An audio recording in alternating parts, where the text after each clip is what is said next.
মনিকা তার স্বামী রঞ্জন এবং তাদের একমাত্র মেয়ে টুকটুকির সঙ্গে শহরে বাস করে। মনিকার পরিবারে আর অন্য কোনো মহিলা না থাকায় সে একাই বাড়ির সমস্ত কাজকর্ম এবং রান্নাবান্না করে থাকে। সেই সাথে নিজের মেয়ে এবং স্বামীরও খেয়াল রাখে। আর এখন গরমের মধ্যে প্রত্যেকদিন একা হাতে কাজ করতে করতে মনিকা মাঝে মধ্যেই হাঁপিয়ে ওঠে। আর এরই মধ্যে মনিকার মেয়ে টুকটুকির স্কুলে গরমের ছুটি পড়ে যায়। এর ফলে মনিকা খুবই খুশি হয়। যাক, টুকটুকির স্কুলে ছুটি পড়ে গেছে আর ওর টিউশন থেকে ওকে 1 সপ্তাহ ছুটি দিয়েছে। ওর ম্যাম নাকি কোথায় ঘুরতে যাবে। এই গরমের ছুটিতে এবার আমি একটু শান্তি পাবো। না হলে সকাল সকাল ঘুম থেকে উঠে ওকে স্কুলে পাঠানোর জন্য রেডি করা, ওর টিফিন তৈরি করা, ওকে স্কুলে দিয়ে আসা নিয়ে আসা, এসব করতে করতেই তো আমার দিন কেটে যায়। এবার 1 মাস গরমের ছুটি আমি একদম মজা করে কাটাবো। ঠিক এমন সময় রঞ্জনকে তার মা গ্রাম থেকে ফোন করে। মায়ের সঙ্গে কথা বলার পর রঞ্জন বলে, মনিকা, মা বললো যে আমার মাস্তুতো বোন প্রিয়াঙ্কা 1 মাসের জন্য আমাদের বাড়িতে থাকতে আসছে। ওর নাকি ওর বরের সঙ্গে ঝামেলা হয়েছে, তাই ও এখন আমাদের বাড়িতেই আছে। তাই ও আমাকে বলেছে আমাদের শহরে ঘুরতে আসবে। এই গরমের মধ্যে তোমার মাস্তুতো বোন 1 মাসের জন্য আমাদের বাড়িতে থাকতে আসবে? মানে আমার গরমের ছুটিটা পুরোপুরি ভেস্তে যাবে। গরমকালে বাড়িতে অতিথি আসা মানে বুঝতে পারছো কতটা কষ্ট। তুমি তো বারণ করে দিতে পারতে। তুমি ফোন করো, ফোন করে বলো আমরা বাড়িতে নেই। আর কোনো লাভ নেই মনিকা, কেননা প্রিয়াঙ্কা কালকে রাত্রে ট্রেনে উঠে পড়েছে আর ও কিছুক্ষণের মধ্যে আমাদের বাড়িতে চলে আসবে। মা ওকে আমাদের অ্যাড্রেস আর ফ্ল্যাটের নাম্বার সবকিছু দিয়ে দিয়েছে। তুমি চিন্তা করো না, শুধু তো প্রিয়াঙ্কাই আসছে, আরও তোমার হাতে হাতে কাজও করে দেবে। তোমার কোনো অসুবিধা হবে না। রঞ্জনের কথা শুনে মনিকা আর কিছু বলে না, কারণ বাড়ির অতিথিকে এভাবে ফিরিয়ে দেওয়াও তো ঠিক নয়। দেখতে দেখতে 1 ঘন্টা পার হতে না হতেই বাড়ির কলিং বেল বেজে ওঠে। মনিকা তাড়াতাড়ি করে দরজা খুলে দেখে তার ননদ প্রিয়াঙ্কা বড় বড় কয়েকটা লাগেজ নিয়ে দরজার বাইরে দাঁড়িয়ে আছে। প্রিয়াঙ্কার সঙ্গে এত লাগেজ দেখে মনিকা প্রচন্ড পরিমাণে অবাক হয়। উরে বাবা, এতগুলো লাগেজ! একে দেখে মনে হচ্ছে না আমাদের বাড়িতে 1 মাসের জন্য থাকতে এসেছে। মনে হচ্ছে 1 বছরের জন্য আমাদের বাড়িতে থাকবে। হ্যালো প্রিয়াঙ্কা, কেমন আছো তুমি? তোমার শহরে আসতে কোনো অসুবিধা হয়নি তো? অসুবিধা হয়নি মানে? এই গরমের মধ্যে আমি একেবারে গলে হালুয়া হয়ে গেছি। উফ, কি গরম! আর শহরের রাস্তাঘাট কি সব উল্টো পাল্টা, কিছুই বোঝা যায় না। খুব কষ্ট হয়েছে আমার এখানে আসতে। আচ্ছা বৌদি, তুমি আমার লাগেজগুলো গেস্ট রুমে রেখে দাও। আমি এখন সোজা ওয়াশরুমে যাব, কারণ আগে আমাকে স্নান করতে হবে। আমার খুবই গরম লাগছে। ঠিক আছে চলো, আমি তোমাকে ওয়াশরুম দেখিয়ে দিচ্ছি। তবে আমাদের ফ্ল্যাটে কোনো গেস্ট রুম নেই। আমাদের ফ্ল্যাটে 2টোই রুম আর একটা ড্রয়িং রুম আছে। তাই তোমাকে আমার মেয়ে টুকটুকির ঘরেই কিন্তু থাকতে হবে। তোমাদের বাড়িতে আলাদা করে থাকার জন্য রুমও পাওয়া যাবে না? উফ, এটা তো ভারী সমস্যা। আচ্ছা ঠিক আছে, তোমাদের মেয়েটা তো বাচ্চা মেয়ে, আমি ঠিক ম্যানেজ করে নেব। কয়েকদিনেরই তো ব্যাপার। আচ্ছা বৌদি, তুমি এখন চটপট আমার জন্য চিকেন স্যান্ডউইচ আর কফি বানিয়ে ফেলো তো। আমার প্রচন্ড খিদে পেয়েছে। স্নান করে বেরিয়েই আমি কিন্তু খাবার খাবো। প্রিয়াঙ্কার মুখে এমন কথা শুনে মনিকা প্রচন্ড পরিমাণে অবাক হয়। বাড়িতে আসতে না আসতেই প্রিয়াঙ্কা যে এভাবে খাবার খাওয়ার জন্য অর্ডার করবে, মনিকা সেটা ধারণার বাইরে ছিল। মনিকা কিছু বলতে যাবে তার আগেই প্রিয়াঙ্কা বলে, আসলে বৌদি, তোমরা তো আমার নিজেরই মানুষ, সেই জন্য আমি কিন্তু লজ্জা টজ্জা পেলাম না। আমি কি খেতে চাই তোমাকে আগেই বলে দিলাম, কারণ বেকার বেকার তোমাকে আবার ভাবনা চিন্তা করতে হবে আমাকে কি খেতে দেবে কি খেতে দেবে না। তাই আমি কখন কি খাবো তোমাকে আগে থেকেই বলে দেব। এতে তোমারও অসুবিধা হবে না আর আমারও সুবিধা হবে। প্রিয়াঙ্কার কথা শুনে মনিকা আর কিছু বলতে পারে না। মনিকা প্রিয়াঙ্কাকে ওয়াশরুম দেখিয়ে দেয় আর প্রিয়াঙ্কার ভারী ভারী ব্যাগপত্র বয়ে নিয়ে গিয়ে টুকটুকির ঘরে রেখে দেয়। এবং তখনই প্রিয়াঙ্কার জন্য স্যান্ডউইচ বানানোর জন্য মনিকা আবার রান্নাঘরে চলে যায়। এরই মধ্যে প্রিয়াঙ্কা বাথরুম থেকে বাইরে বেরিয়ে এসে ড্রয়িং রুমে টিভি চালিয়ে সোফার উপর শুয়ে পড়ে। সোফার উপর শুয়ে প্রিয়াঙ্কা তার বৌদিকে ডাক দিতে থাকে, বৌদি, ও বৌদি, একবার এদিকে এসো তো, দরকার আছে। শুনতে পাচ্ছ? একবার এদিকে এসো বৌদি গো, তাড়াতাড়ি এসো। প্রিয়াঙ্কার চিৎকার শুনে মনিকা রান্নাঘর থেকে তাড়াতাড়ি বাইরে ছুটে আসে। কতবার ডাকলাম তোমাকে, চিৎকার করতে করতে আমার গলাটা একদম শুকিয়েই গেল। টিভির রিমোটটা আমাকে একবার দাও তো বৌদি। আসলে আমি ভীষণ টায়ার্ড, এতটা দূর জার্নি করে এসেছি তো আমি একদম উঠতে পারছি না। প্রিয়াঙ্কার মুখে এই কথা শুনে মনিকা প্রচন্ড রেগে যায়। আর মনিকা তখন দেখতে পায় সোফার সামনের টেবিলের উপরেই টিভির রিমোটটা রাখা আছে। মনিকা তাকে কোনো কথা বলতে পারে না। সে চুপচাপ নিজের রাগ নিয়ন্ত্রণ করে হাসি মুখে প্রিয়াঙ্কাকে রিমোট দিয়ে দেয়। টিভির রিমোট নিয়ে প্রিয়াঙ্কা বলে, কই বৌদি, আমার স্যান্ডউইচটা আর কফিটা রেডি হলো? তাড়াতাড়ি নিয়ে এসো, আমার প্রচন্ড খিদে পেয়ে গেছে। উফ, পেটের মধ্যে যেন জ্বালা পোড়া করছে। সেই ট্রেন থেকে নেমে 1 ঘন্টা আগে আমি খাবার খেয়েছিলাম। ও আচ্ছা আচ্ছা, তুমি 1 ঘন্টা আগে খাবার খেয়েছিলে? ও, তাহলে তো তোমার প্রচন্ড খিদে পেয়ে গেছে বলো। আচ্ছা তুমি বসো, আমি এখনই তোমার জন্য স্যান্ডউইচ আর কফি নিয়ে আসছি। এই বলে মনিকা রাগে রাগে রান্নাঘরে চলে যায় এবং তাড়াতাড়ি করে স্যান্ডউইচ এবং কফি বানিয়ে প্রিয়াঙ্কাকে খেতে দেয়। খাওয়া দাওয়া হয়ে গেলে প্রিয়াঙ্কা বলে, বৌদি তোমাদের শহরে ঘুরতে এলাম, আমাকে ঘুরতে নিয়ে যাবে না? চলো আজকে আমি তুমি আর টুকটুকি বাইরে ঘুরতে যাই। আমি তো আগে কখনো শহরে আসিনি, তাই ঘুরে ঘুরে শহর দেখার আমার খুব ইচ্ছা। আমি রেডি হয়ে নিচ্ছি, ওকে? কিন্তু প্রিয়াঙ্কা, এখন তো দুপুর, এই ভর দুপুরে প্রখর রৌদ্রের মধ্যে তুমি বাইরে যাবে? আমরা না হয় সন্ধ্যাবেলার দিকে কোথাও যাব। আর তাছাড়া তুমি তো আজকে সবেই এলে, এখন তো তুমি থাকবেই আমাদের বাড়িতে। 2-1 দিন পরে না হয় আমরা কোথাও যাব। না না বৌদি, আমার একদমই তর্স হয়েছে না। আমি আজকেই বাইরে ঘুরতে যাব, আর এখনই যাব। আমি কিন্তু তোমার কোনো বাহানা শুনবো না। তোমার ননদ প্রথমবার তোমার বাড়িতে এলো, আর তুমি তোমার ননদকে ঘুরতে নিয়ে যাবে না? এসব কিন্তু চলবে না বলে দিলাম। এভাবেই প্রিয়াঙ্কা জোর করে সেই প্রচন্ড গরমের মধ্যেই মনিকা এবং তার মেয়েকে নিয়ে বাইরে ঘুরতে বেরিয়ে পড়ে। আর মনিকা চালাকি করে প্রিয়াঙ্কাকে শপিং মলে নিয়ে যায়, যাতে প্রিয়াঙ্কা শপিং করতে ব্যস্ত হয়ে পড়ে আর তাদেরকে বাইরের রৌদ্রের মধ্যে ঘুরতে না হয়। বেশ কয়েক ঘন্টা পর শপিং করে প্রিয়াঙ্কা তাদেরকে নিয়ে আবার বাড়িতে চলে আসে। আর এভাবেই 2-3 দিন কাটে। মাত্র 2-3 দিনের মধ্যেই প্রিয়াঙ্কা মনিকাকে একেবারে অতিষ্ঠ করে তোলে, কারণ কিছুক্ষণ ছাড়া ছাড়াই কোনো না কোনো খাবার খাওয়ার জন্য তার বৌদির উপর অর্ডার করে। আর এই গরমের মধ্যে কষ্ট করে মনিকাকে বারে বারে রান্না করতে হয়। বৌদি, আমার খিদে পেয়ে গেছে, আমার জন্য ভালো কিছু বানিয়ে নিয়ে এসো। আমি কিন্তু গ্রামের কোনো খাবার খাবো না, আগেই বলে দিলাম। আমি জানি শহরে অনেক ভালো ভালো খাবার পাওয়া যায়, আমি তো সব জেনে শুনে তারপরে এখানে এসেছি, তাই তোমাকে কিন্তু শহরে খাবার বানিয়েই খাওয়াতে হবে। তুমি বরং আমাকে পাস্তা বানিয়ে দাও। প্রিয়াঙ্কার কথা শুনে মনিকার প্রচন্ড রাগ হলেও সে কি বলবে কিছুই বুঝে উঠতে পারে না। রাত্রেবেলা রঞ্জন বাড়িতে এলে মনিকা রঞ্জনের উপর রাগ দেখাতে শুরু করে। রঞ্জন, আমি কিছুতেই তোমার বোনকে আর সহ্য করতে পারছি না। তোমার বোন 1 নম্বরের অলস, এমন কাজচর্মি আমি তো আগে কখনো দেখিনি। আমি এখন বুঝতে পারছি তোমার বোনের সঙ্গে ওর বরের কেন ঝগড়া হয়েছে। এরকম কুড়েমি করলে তো ঝগড়া হবেই। সারাদিন শুয়ে শুয়ে সময় কাটাচ্ছে আর আমার উপর হুকুম করছে। ছোট ছোট কাজের জন্য আমাকে খাটাচ্ছে, জানো? আর বাবা, পিসিমণির জন্য আমি তো আমার বেডের উপর ঘুমাতে পারি না। প্রথম দিন পিসিমণি আমাকে লাথি মেরে বেডের উপর থেকে ফেলে দিয়েছিল।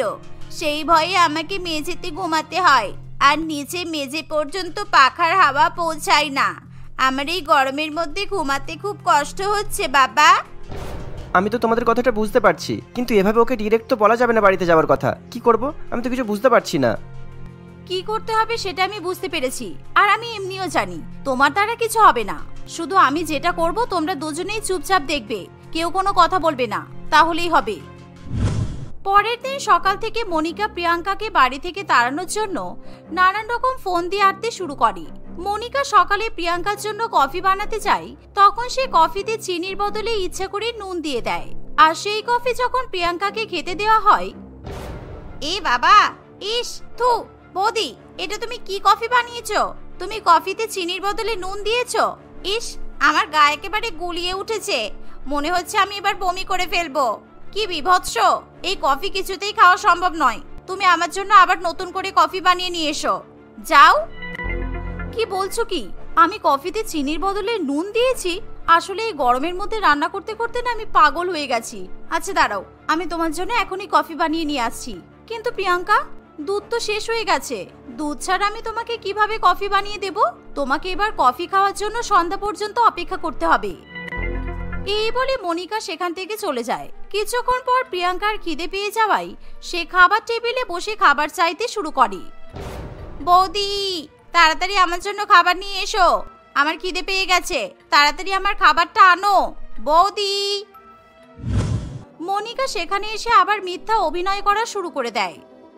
কিন্তু প্রিয়াঙ্কা, আজকে তো আমি কোনো খাবার রান্না করতেই পারিনি। একটু আগে আমি রান্না করতে গিয়ে দেখলাম গ্যাস শেষ হয়ে গেছে। তোমার দাদাও তো বাড়িতে নেই। সেই কালকে সকালবেলার আগে আমাদের বাড়িতে আর গ্যাস আসবে না, তাই আজকে সারাদিন কিন্তু আমাদেরকে চিড়েমুড়ি খেয়ে থাকতে হবে। তোমার জন্য চিড়েমুড়ি নিয়ে আসবো আমি? এ বাবা, না না, ওসব চিড়েমুড়ি আমি খেতে পারবো না। ঠিক আছে ছাড়ো, আমার জন্য কিছু আনতে হবে না। আর তাড়াতাড়ি গ্যাসটা নিয়ে আসার ব্যবস্থা করো। তুমি তো জানো আমি না খেয়ে থাকতে পারি না। আজকে কিভাবে আমি সারাদিন না খেয়ে থাকবো সেটাই ভাবছি। প্রিয়াঙ্কার কথা শুনে মনিকা মুচকি মুচকি হাসতে থাকে, কিন্তু কিছুক্ষণ পরেই বাড়ির কলিং বেল বেজে ওঠে। আর মনিকা দরজা খুলতে যাবে তখনই দেখে একজন ডেলিভারি বয়ের কাছ থেকে প্রিয়াঙ্কা পিৎজা নিচ্ছে। আর এই দেখে মনিকা খুবই অবাক হয়। বৌদি, আজকে আমাদের কাউকে আর না খেয়ে থাকতে হবে না। তোমাদের বাড়ি তো শহরে, তোমরা তো যখন ইচ্ছা খাবার অর্ডার করতেই পারো, তাই তোমাদের আবার চিন্তা কিসের? আজকে আমরা সবাই মিলে পিৎজা খাবো। বৌদি, এনাকে এবার টাকাটা দিয়ে দাও। টোটাল 850 টাকা হয়েছে। এই বলে প্রিয়াঙ্কা পিৎজা নিয়ে সেখান থেকে চলে যায়। আর এদিকে মনিকা প্রচন্ড পরিমাণে রেগে যায়। সে বাধ্য হয়ে ডেলিভারি বয়কে টাকা দেয়। এই মেয়েটাকে যতটা বোকা ভেবেছিলাম ততটা বোকা নয়। একে বাড়ি থেকে তাড়ানো খুব মুশকিল ব্যাপার। ভীষণ চালাক মেয়ে, ভীষণ চালাক। সেদিনের পর থেকে মনিকা নানান রকম ফোন দিয়ে আটতে থাকে প্রিয়াঙ্কাকে বাড়ি থেকে তাড়ানোর জন্য, কিন্তু প্রিয়াঙ্কা নাছোড়বান্দা কিছুতেই সেই বাড়ি ছেড়ে যেতে চায় না। এরকম ভাবে প্রায় 20 দিন কাটে। প্রিয়াঙ্কার 5 মাস কাটতে কাটতেই মনিকার অবস্থা একেবারে নাজেহাল হয়ে যায়। আর একদিন হঠাৎ করেই বাড়ির কলিং বেল বেজে উঠলে প্রিয়াঙ্কা দরজা খোলে। আর দরজার বাইরে নিজের স্বামীকে দাঁড়িয়ে থাকতে দেখে প্রিয়াঙ্কা চমকে ওঠে। প্রিয়াঙ্কা, বাড়ি চলো, আমি তোমাকে নিতে এসেছি। তোমাকে বাড়িতে নিয়ে যাওয়ার জন্য আমি সেই গ্রাম থেকে কষ্ট করে এত দূরে এসেছি, বুঝেছো? তুমি তুমি এখানে কেন এসেছো? আমি কি তোমাকে বলেছি যে আমি তোমার সঙ্গে বাড়িতে যাব? আমি কিছুতেই তোমার সঙ্গে যাব না। চলে যাও এখান থেকে। এ তুমি কি বলছো প্রিয়াঙ্কা? তুমি তো নিজেই কদিন আগে আমাকে মেসেজ করেছিলে। এই যে দেখো কি লিখেছিলে তুমি, দেখো তো। কুমার, আমার ভুল হয়ে গেছে। আমি তোমার সঙ্গে কখনো ঝগড়া করে বাড়ি ছেড়ে কোথাও যাব না। তুমি আমাকে নিতে চলে এসো। আমি এখন শহরে আছি। এই যে দেখো, এখানকার অ্যাড্রেসটাও তুমি লিখে দিয়েছিলে। কুমারের ফোনে সেই মেসেজ দেখে প্রিয়াঙ্কা প্রচন্ড পরিমাণে অবাক হয়। আমি এই মেসেজটা কবে করলাম?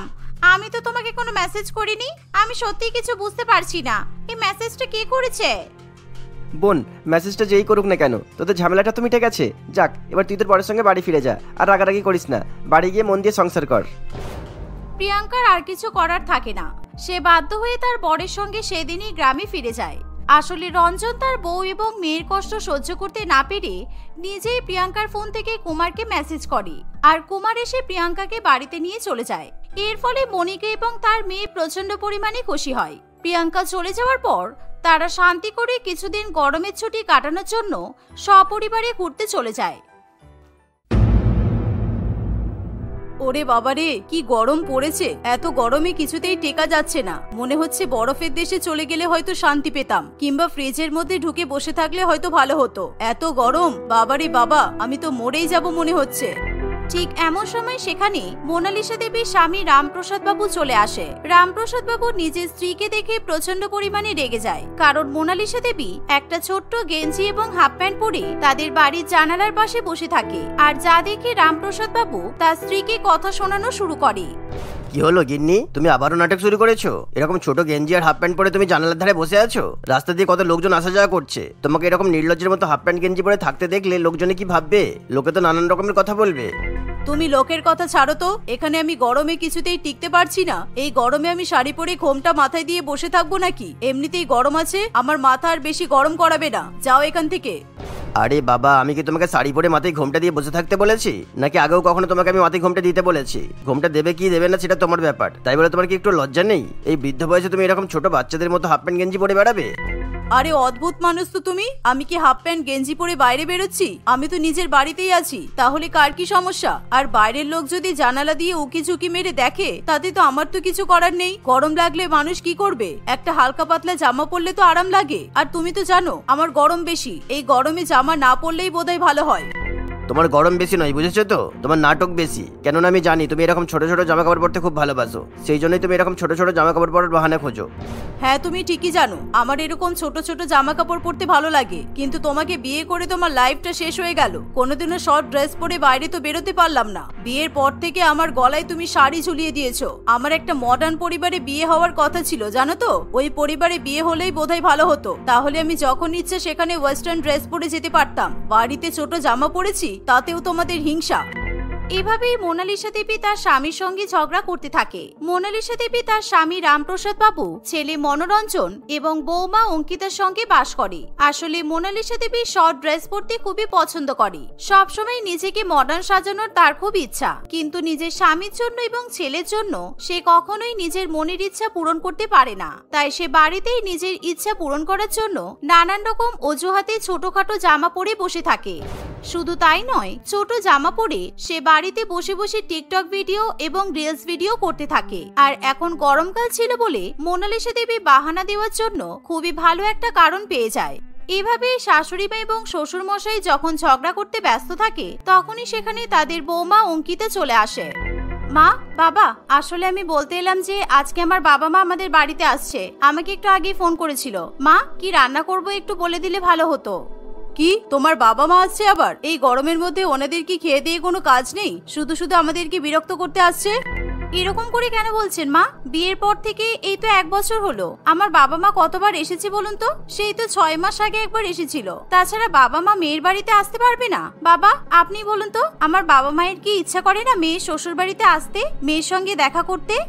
না না বৌমা, এরকম বলো না। তোমার মা বাবা যখন খুশি এই বাড়িতে আসতে পারে। আর তোমার শাশুড়ি মার কেন প্রবলেম হচ্ছে সেটা আমি খুব ভালো করেই বুঝতে পারছি। ওই যে বাড়িতে লোকজন আসবে আর তোমার শাশুড়ি মাকে শাড়ি পরতে হবে, ওটাই হচ্ছে ওনার অসুবিধা। শোনো, বাড়িতে আজকে কোনো ড্রামা আমি চাই না। বৌমার মা বাবা আসবে, তাই তুমি শাড়ি পরে ওনাদের সামনে যাবে বলে দিলাম।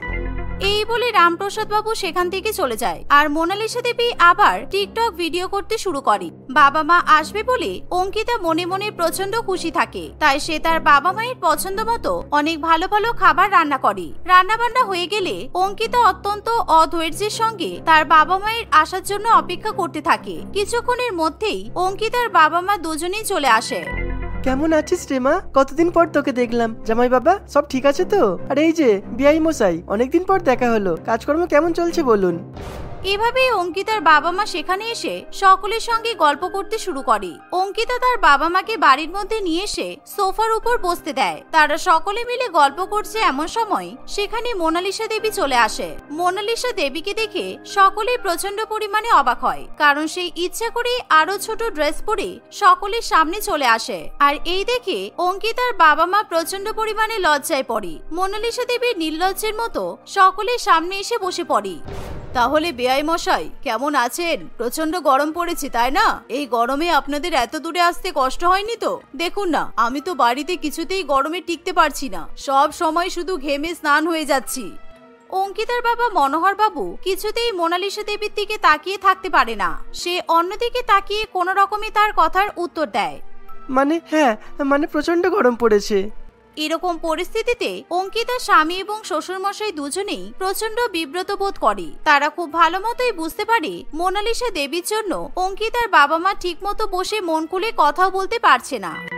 কিছুক্ষণ পরেই মনোহর বাবু বলে, আচ্ছা বলছি, আমরা তাহলে আজকে আসি কেমন? মা অঙ্কিতা, আমরা আবার অন্যদিন আসবো। তাহলে আপনারা সবাই ভালো থাকবেন। এই বলে অঙ্কিতার বাবা মা তাড়াতাড়ি করে সেখান থেকে চলে যায়। এর ফলে মোনালিসা দেবীর উপর সকলে প্রচন্ড পরিমাণে রেগে যায়, কিন্তু কেউ তাকে কিছু বলতে যাবে তার আগেই মোনালিসা দেবী গান গাইতে গাইতে সেখান থেকে নিজের ঘরে চলে যায়। দেখেছো তো বাবা, মায়ের জন্য আমার শাশুড়ি মা শ্বশুরমশাই অপমানিত হয়ে বাড়ি ছেড়ে চলে গেল। আচ্ছা, মার কি কোনো লজ্জা নেই? মা না এমন কাজ করলো, আমি আর কখনো আমার শ্বশুর বাড়িতেই যেতে পারবো না। কি আর বলবো বলতো বাবা, তোর মায়ের জন্যই তো কোনো আত্মীয় স্বজনের সঙ্গে আমাদের আর সম্পর্ক নেই। তোর মায়ের এই বাজে স্বভাবের জন্য কেউ আমাদের বাড়িতেও আসতে চায় না। জানি না বাবা, তোর মাকে নিয়ে আমি কি যে করবো। আচ্ছা, আমার মনে হয় একটা এসি কিনে দরকার। মা তো সবসময় বলছে মায়ের প্রচন্ড গরম লাগছে, সেই জন্য মা ছোট জামা কাপড় পরে ঘুরে বেড়াচ্ছে। আমরা যদি মাকে একটা এসি কিনে দিই, তাহলে আশা করছি মা আর ছোট ছোট জামা কাপড় পরবে না। কিন্তু এই মুহূর্তে এসি কিনতে গেলে তো অনেক টাকা লাগবে। এসির তো অনেক দাম, এখন অত টাকা কোথায় পাবো? কিছু করার নেই রে বাবা, তোর মাকে শোধরাতে হলে আমাদেরকে কিছু একটা ব্যবস্থা করতেই হবে। আমার কাছে যা টাকা আছে আমি তোকে দিচ্ছি, বাকি টাকাটা তুই মিলিয়ে একটা এসি কিনে নিয়ে আয়। তারপর দেখছি তোর মা ছোট জামা কাপড় পরে কিভাবে ঘুরে বেড়াই। যেমন ভাবা তেমনই কাজ। 2-4 দিনের মধ্যেই মনোরঞ্জন তার মায়ের জন্য নতুন এসি কিনে নিয়ে আসে। সেই এসিটা মনোরঞ্জন তার মায়ের ঘরে লাগিয়ে দেয়, কিন্তু নিজের ঘরে এসি লাগাতে দেখে মোনালিসা দেবী একটুও খুশি হয় না। মা নাও, তোমার ঘরে এসি লাগিয়ে দিলাম, এবার আর তোমার গরম লাগবে না। তুমি এবার থেকে এসি চালিয়ে গায়ে কম্বল মুড়ি দিয়ে ঘুমাতে পারবে। কি দরকার ছিল বেকার বেকার এসি কেনার? এত টাকা খরচা তো না করলেই পারতিস। সেসব নিয়ে তোমাকে ভাবতে হবে না। আমরা এসিটা কিনেছি যাতে তুমি ছোট ছোট জামা কাপড় পরা বন্ধ করো, কেননা তোমার ছোট ছোট জামা কাপড় পরতে ভালো লাগলো, আমাদের কিন্তু ভালো লাগে না। তাই এবার তুমি শাড়ি পরেই থাকবে, যাতে বাইরে থেকে লোকজন বাড়িতে এলে আমাদেরকে বিব্রত বোধ করতে না হয় বলে দিলাম। আমার পেছনে লাগা ছাড়া তোমাদের আর কোনো কাজ নেই, তাই না? তোমাদের আমি কি ক্ষতি করেছি? আমি নিজেকে ভালো রাখার জন্য যদি বাড়ির মধ্যে ছোট জামা কাপড় পরে ঘুরে বেড়াই, তাতে তোমাদের সমস্যা কি? আমার এসিতে থাকার কোনো দরকার নেই। আমি যেমন আছি তেমনই থাকবো, আমি কারোর কথা শুনবো না। মোনালিসা দেবীর কথা শুনে বাড়ির সকলেই প্রচন্ড রেগে যায়। সত্যি সত্যি মোনালিসা দেবী কারোর কোনো কথাই শোনে না। সে এখনো পর্যন্ত ছোট ছোট জামা কাপড় পরেই বাড়িতে ঘুরে বেড়ায়। তাকে নিয়ে বাড়ির সকলেই সবসময় খুবই চিন্তায় থাকে। এভাবেই সময় কাটতে থাকে। একদিন মনোরঞ্জন অফিস থেকে খুবই রাগান্বিত অবস্থায় বাড়িতে ফিরে আসে। মা এসব কি হচ্ছে? তুমি বাড়িতে বসে বসে এরকম শর্ট ড্রেস পরে টিকটক ভিডিও করছো, রিলস ভিডিও করছো, সেসব তো ঠিক আছে, কিন্তু তুমি সেগুলো ইনস্টাগ্রাম ফেসবুকে সব জায়গায় আপলোড করছো কেন? তুমি জানো তোমার ভিডিও ভাইরাল হয়ে গেছে, আর তোমাকে আমার মা হিসেবে তো অনেকেই চেনে। আমার বন্ধু বান্ধব, অফিসের কলিগ তোমার ভিডিও আমাকে ফরওয়ার্ড করছে, আর আমি তো লজ্জায় ওদের মুখই দেখাতে পাচ্ছি না। কি সত্যি বলছিস? আমার ভিডিও ভাইরাল হয়ে গেছে? ওয়াও, এটাই তো আমি চেয়েছিলাম। এবার আমি খুব তাড়াতাড়ি ফেমাস হয়ে যাব। আচ্ছা বাবা, আমার কোন ভিডিওটা ভাইরাল হয়েছে বলতো? মোনালিসা দেবী কোনো কথাতেই পাত্তা দেয় না। সে তার ফোন নিয়ে নিজের ইনস্টাগ্রাম এবং ফেসবুক চেক করতে থাকে। এই দেখে মনোরঞ্জন এবং তার বাবা প্রচন্ড পরিমাণে রেগে যায়। তোর মা কোনোদিনও শোধরাবে না, দেখছিস তো এত কিছু বলা হচ্ছে তবুও কোনো কথাই পাত্তাই দিচ্ছে না। তোর মায়ের মনে কি চলছে আমি খুব ভালো মতোই বুঝতে পেরেছি। এই বুড়ি বয়সে তোর মায়ের মাথায় টিকটক আর রিলসের ভূত চেপে বসেছে, সেই জন্যই তোর মায়ের এরকম ছোট জামা কাপড় পরে ঘুরে বেড়াচ্ছে, নিজেকে মডেল সাজানোর চেষ্টা করছে। নিজের মায়ের এরকম কৃত্তিকলাপ দেখে মনোরঞ্জনের প্রচন্ড পরিমাণে রাগ হয়। সে তার মাকে কি বলবে কিছুই বুঝে উঠতে পারে না। এরকম ভাবেই কিছুদিন কাটে। মোনালিসা দেবীর এরকম ছোট ছোট জামা কাপড় পরার স্বভাবের জন্য বাড়ির সকলেই একেবারে অতিষ্ঠ হয়ে ওঠে। কারণ বাইরে রাস্তাঘাটে বেরোলেই মোনালিসা দেবীর জন্য তাদের পরিবারের লোকজনকে উল্টোপাল্টা কথা শুনতে হয়। এমনকি একদিন মোনালিসা দেবী তার ফেসবুকের কয়েকটা বন্ধু বান্ধবদের সঙ্গে বাইরে ঘুরতে যায়। সেই দিন সে কোনো ভয় না পেয়েই খুবই শর্ট ড্রেস পরে বাইরে ঘুরতে চলে যায়। মা কিন্তু বড্ড বাড়াবাড়ি করছে, আর মায়ের সাহস অনেক বেড়ে গেছে। এতদিন পর্যন্ত বাড়িতে ছোট ড্রেস পরে বসে থাকতো, আর দেখো আজকে তো শর্ট ড্রেস পরে বাইরে চলে গেছে। ইস, কত বাজে ব্যাপার। এবার তো মনে হচ্ছে মান সম্মান বাঁচাতে বাড়ি ঘর ছেড়ে চলে যেতে হবে, তাহলেই হয়তো মা শান্তি পাবে। এছাড়া আর কোনো উপায় নেই আমাদের। আজকে মা বাড়ি আসুক, মাকে এটাই বলবো যে আমরা এই বাড়িতে থাকবো না। তুমি কি পাগল হয়েছো নাকি? ঘর বাড়ি ছেড়ে আমরা কোথায় থাকবো? আর তাছাড়া আমরা যদি ঘর বাড়ি ছেড়ে চলে যাই তাহলে তো মায়ের আরো ভালো হবে, মা আরো বেশি পরিমাণে বিগড়ে যাবে। আমার মাথায় কিন্তু একটা আইডিয়া আছে, মাকে কিভাবে শোধরাতে হবে আমি খুব ভালো মতোই বুঝতে পেরেছি। কেন, তুমি আবার কি করবে? এত কিছু করে আমরা মাকে বোঝাতে পারলাম না, তুমি আবার নতুন কি করবে শুনি?